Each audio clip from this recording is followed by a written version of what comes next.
You're listening to an exclusive episode of the NK News podcast, available only to subscribers.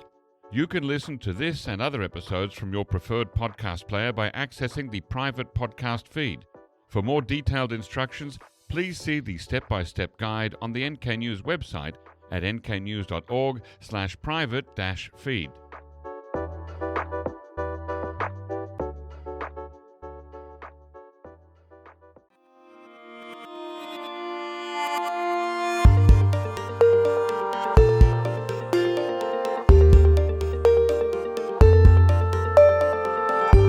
Hello listeners and welcome to the NK News podcast. I'm your host Jacko Zwetsloot, and today this episode is being recorded on Tuesday the 23rd of September 2025. We have a returning guest, that's James Heenan, who is the representative for the United Nations Office for the High Commissioner for Human Rights in Seoul.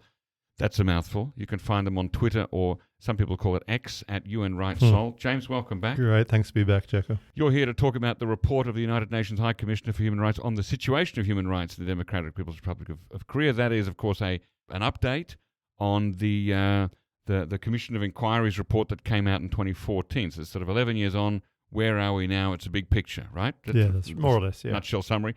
Okay, so let's start with a big question. If you had 90 seconds with a skeptical foreign minister who thinks, we've heard all this before, we know things are bad in North Korea, tell us what's genuinely new in this report and why should governments care now? So it's not like nothing has happened over the last 10 years. I mean, the UN itself has produced 54 reports in 10 years. So there's a lot of information out there. There's not too much that's unknown. There's always a few nuggets of information that come out, but there's nothing much that's unknown. What this report does is it looks at it with a trend analysis. It looks at the trend over the whole 10 years. Each year we talk about different things happening. There might be some blips here and there, but not before have we had such a report that looks at the trends. It's the most comprehensive report there is out there in terms of over the 10 years, in terms of not just the breadth of rights, but the number of interviewees. Mm-hmm. It's primarily based on 314 interviews. So there's no other report out there that does that. There's no other report that does the trend analysis. And the important thing is those 314 interviewees have come out during that reporting period. Yeah, they're people who left after 2014, which is a challenge because, as you know, more recent escapees are more reticent to speak because they still have family in the north.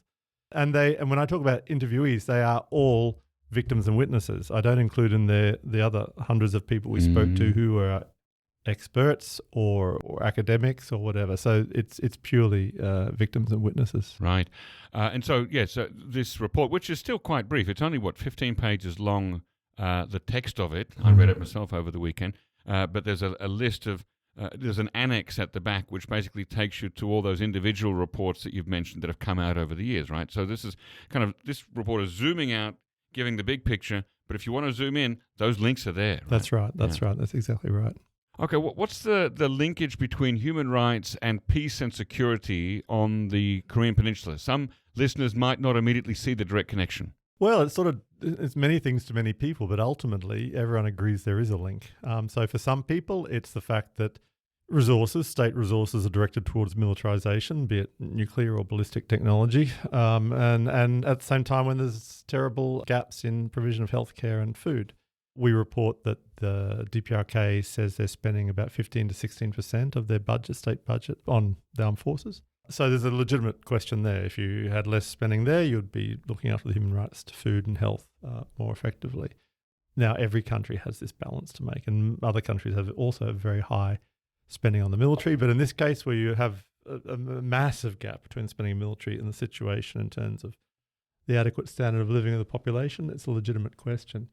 Others say, for example, that the use of forced labour to build roads and buildings with shock brigades or to have kids, doing the harvest at no cost, that also allows the state to push money towards militarization. At the other end, you have people say, well, listen, the militaristic rhetoric, or how shall I say, the way in which the state is constructed actually undermines human rights or has an impact on human rights. So, for example, on the status of women. Mm-hmm. Militarism has put women largely in a second row. Yeah, the vast majority of people going to military service are men. Women are seen to be, as they say, the wheels behind the revolution, or behind the military, or the flowers of the revolution. So it encases gender stereotypes. For men, we get a lot of men telling us, I spent 10 years of the prime of my life in the military, and now I come out and I have to catch up to get married and have children and everything. So it means many things to many people, but ultimately the link is clear enough for us to say that you can't really deal with one without the other. Now, James, as my colleagues here at NK News have reported, with the release of your report, several activists have argued that the update is light on genuinely new findings and should have zeroed in more on key perpetrators. What's your response, and what constrained naming names here? Well, I've just walked out of the presentation of the report in the Human Rights Council. It's just finished just now, 15 minutes ago. Oh, that was done online, was it? Yes. Okay. Well, I mean, it's the High Commissioner's report. No, we were following online.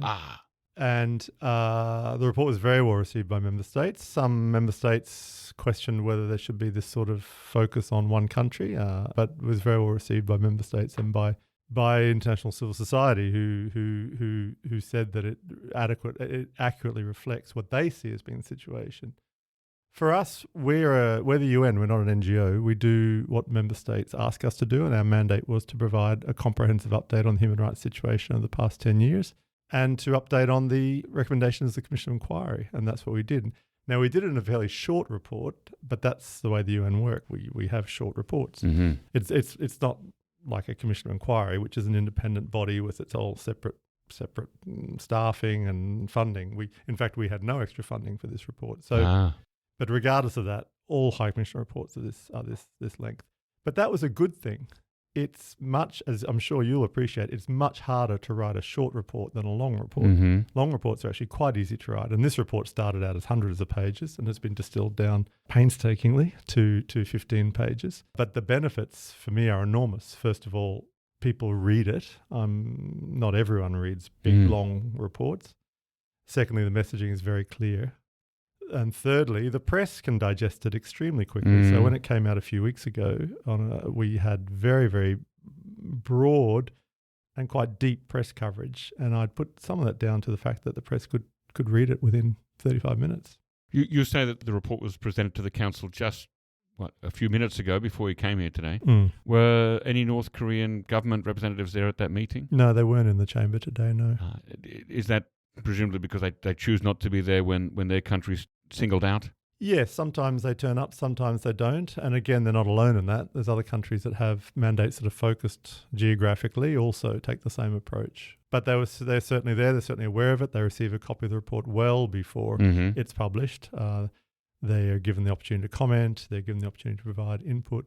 And in fact, on this one, it was interesting. When we asked them to provide input, in addition to rejecting the mandate, they did say, well, you can take our input to another mechanism, the Universal Periodic Review. You can take that as input to this report. So there was that level of engagement with the DPRK. And the report does highlight some small areas of improvement, or at least of opportunity in the future.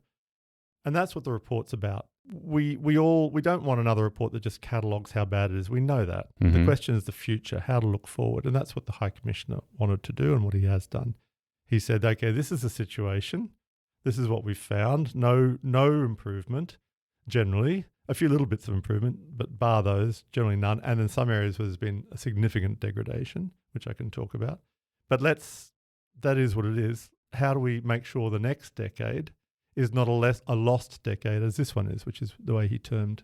It's essentially like the title of the report, A Lost Decade. In terms of looking to the future, particularly in area of accountability, some of the activists said that they'd like to see more naming of names, singling out of people who are actually to be targeted by perhaps a future prosecution or something like that, some sort of retribution. What do you think about that? Is it we're not a police or a judicial authority. We don't do that. And even if we could, it would undermine future criminal trials because it would be prejudicial towards them. So no, we don't. You don't do that in this country. You don't. NK News doesn't come out and say we think that this politician X is say he is, as we say, qualified. You say he is guilty of that. So no, we don't do that. We weren't asked to do that. And we also have another stream of work in the office, which is to gather information and evidence for possible future accountability processes. And that's very technical. And you've got to be very careful not to make sure that prejudices future trials. You can't put that material out there because the first thing the defence will do is stand up and say, but clearly you've gathered this evidence, but you've decided they're guilty before they've even come before a judge. So no, that's not the way the international community works. Is there anything that NGOs and activist groups can do over the next 12 months to help your organization to sharpen the next cycle of investigation and report writing? Well, we work very closely with our CSO partners because there's a number of them who do similar work in terms of documenting. We have worked with the community to try to make sure we're all on the same line in terms of methodology, which is very important when you're handling not just sensitive information, but sometimes large volumes of sensitive information. We maintain the central repository for this information, which is mandated by member states. So we receive information from CSOs, and we'd like that. We've received quite a lot. We'd like to have that happen more regularly. We would like to make sure that the legal analysis is sharpened. Some areas of the law, there's new areas that could be pursued in respect of DPRK, but we need to be sure on the basics, and I think that's an area where we'd like to work together. And ultimately, we would like to work on two particular streams. One is to encourage judicial proceedings where a member state decides to do that. That's up to a member state to decide, a prosecutor and wherever, to turn up and say, actually, we would like to start these proceedings because we have so-and-so in detention in our country. But on the other hand, as we say regularly, said in the report, you can't just sit there waiting for prosecutors to turn up. You have to be ready for it when they turn up, and we are. But you can't sit there relying on that because otherwise nothing will happen. You have to look at the rights of victims, and victims under international law have rights to a remedy. They have rights to things like reparation and so forth. And that's why you've seen in the last 2 years a huge growth, and we talked about this last time, a huge growth in things like memorialization and museums and plaques and truth-telling and so forth. So on those things, we also see great value in working with our society partners. Could you give us one concrete example of something that's substantively new in this report? Maybe, for example, executions and punishments tied to foreign media exposure. Well, people have talked about that one quite a lot. I mean, what this report does is it says, based on a large number of interviews, that we say this has happened. And it's also the United Nations saying it has happened, which is significant. Yeah, we're extremely careful what we say. We have processes to make sure the information that we put out there is credible. We receive a number of allegations that we don't talk about because we don't find them to be credible, but those ones we do. As I said before, the report is new in terms of the trends. It's new in terms of the way in which some of the rights are linked. You see violations being linked. For example, this issue about women who would be the major breadwinners in the markets and also the ones looking after the home.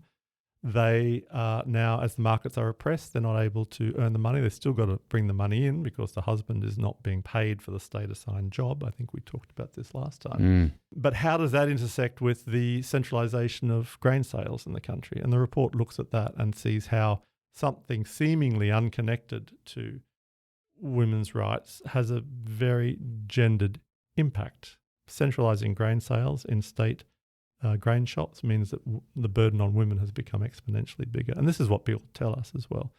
So they're the sorts of things that maybe we don't have time to do when we're doing a report every year, or when we put out a thematic report, we're just looking at enforced disappearance or separated families.